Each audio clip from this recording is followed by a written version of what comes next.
What's up, guys? I'm Laura from Reading in Bed, and today I'm going to be doing a quick review of Hungover by Shaughnessy, I can't say that name for the life of me, Bishop-Stall.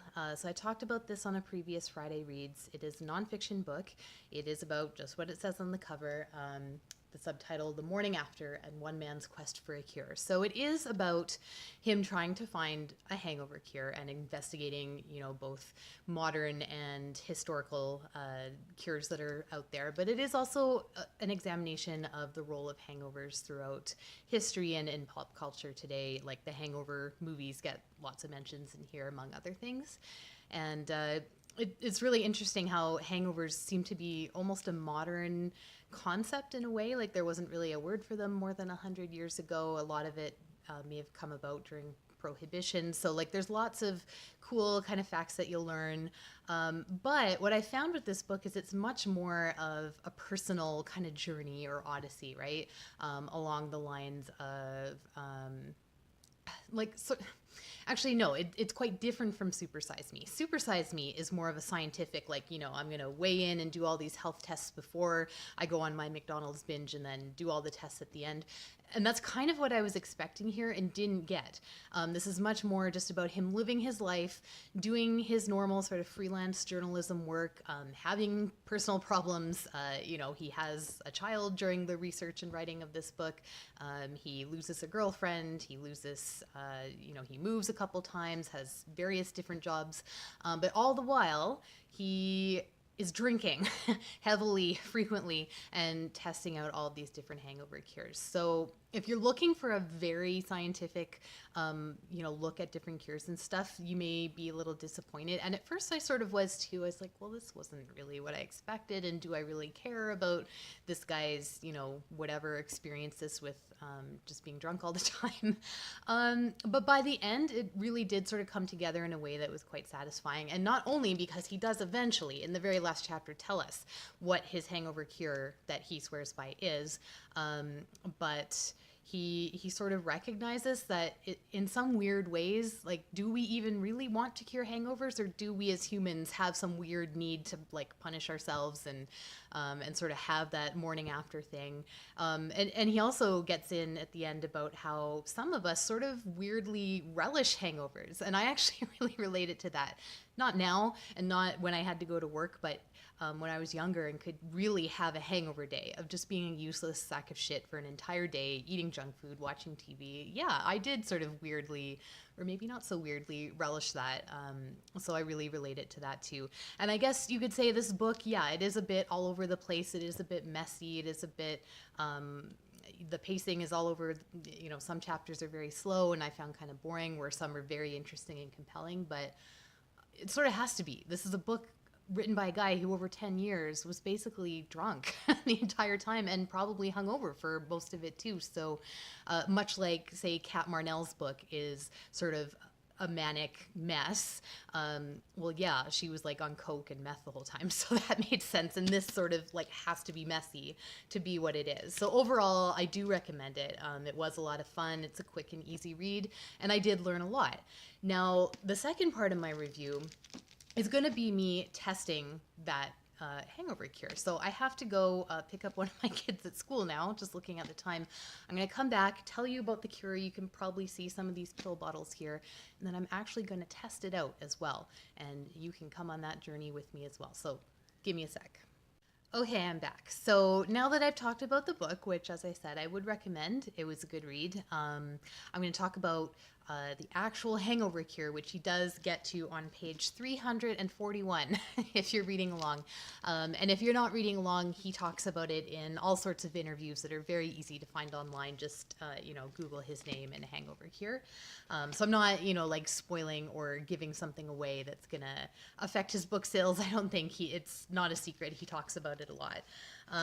But basically his little cocktail of hangover preventatives, there's broadly 4 things. And the key to it is to take it before you go to bed.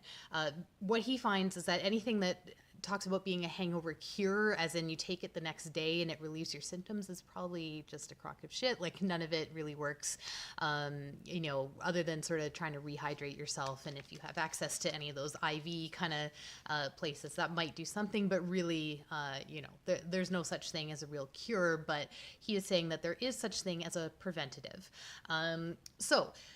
Here's what it is. It's a bunch of B vitamins is the first one. And while he recommends getting like the individual B1, B6, and B12, I already have just like a generic sort of women's multivitamin that includes all of those, plus like some other B vitamins and magnesium, which is also sort of, you know, might be helpful. So I'm just going to take this that I already had. And then after the B vitamins, there's milk thistle, which is commonly in like the over-the-counter hangover cures that you might find in a health food store tend to have it. And it's been sort of a historically very common ingredient in all sorts of different cures for things. So I picked this up. This was really cheap. It was like $9 at Walmart. And then there is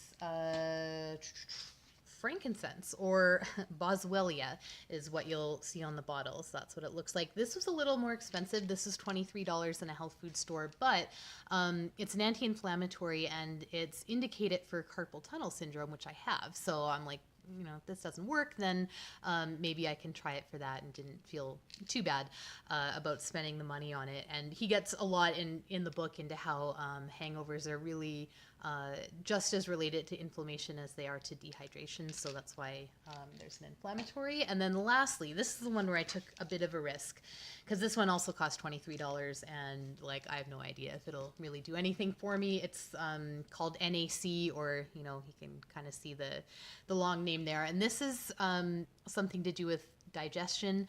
So if you've ever had a really bad hangover, you know that like digestion is part of your troubles. So, and he really, in this book, really highly touts this one as being sort of the key that brings it all together. So, so yeah, that one I took a bit of a risk spending $23 in a health food store, but that is it. So sort of 4 things: B vitamins, milk thistle, boswellia for inflammation, NAC for digestion, and we shall see. This just worked out nicely because tonight my kids are going to stay at my mom's house. My husband and I are going out to see a band.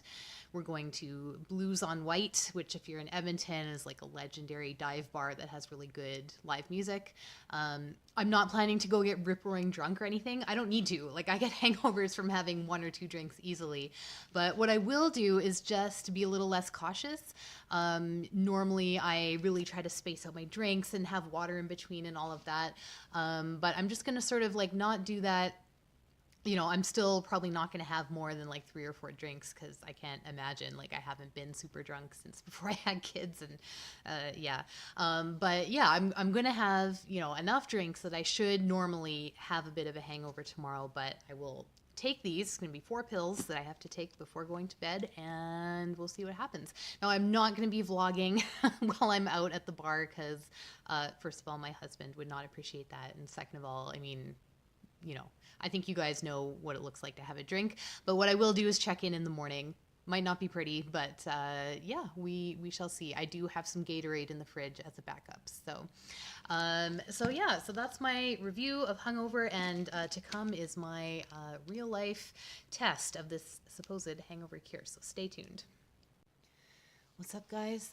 So it's 7:45 in the morning after the hangover morning, and yes, there's my cat. And I have to say that this hangover cure was successful. I do feel tired because I didn't go to bed till like 2:30 in the morning, and I ended up having more drinks than I planned. I had a glass of wine with dinner. I had a double paralyzer, a double rum and coke, and then a single paralyzer, which even half of that would normally give me a pretty daunting hangover the next day. And yeah, well, like, none of this addresses the fact that I didn't get enough sleep, and I certainly feel that. I have no headache. I'm not nauseous. I don't feel like foggy in my head. And the most amazing thing to me is when I first woke up, like, you know, when you first wake up and you know that the second you move your head, like if you even change the level you're at, or if you tip your head a bit, like it's just you're gonna feel it, right? The room's gonna start spinning, and you're gonna feel like you're gonna throw up and all of that. I was bracing myself for that just out of habit, and like not at all, nothing. I sat up and just felt tired but normal. So yeah, I would actually call this an almost unqualified success, and given the fact that I don't drink very often, I'd say about $50 total I spent on the various pills and whatnot will last me like a long time. Yeah, so I'm gonna end this. Maybe I'll write a little more down in the description box, but my husband's still sleeping and I don't want to wake him up. But yeah, so the book again was Hungover, and the Hangover Cure that you'll find in the last chapter, I would say, is actually effective as a preventative, not as a cure. If you wait till the morning, it's too late, as he reiterates several times. Okay, so thanks for watching. I am maybe going to go back to bed for a bit.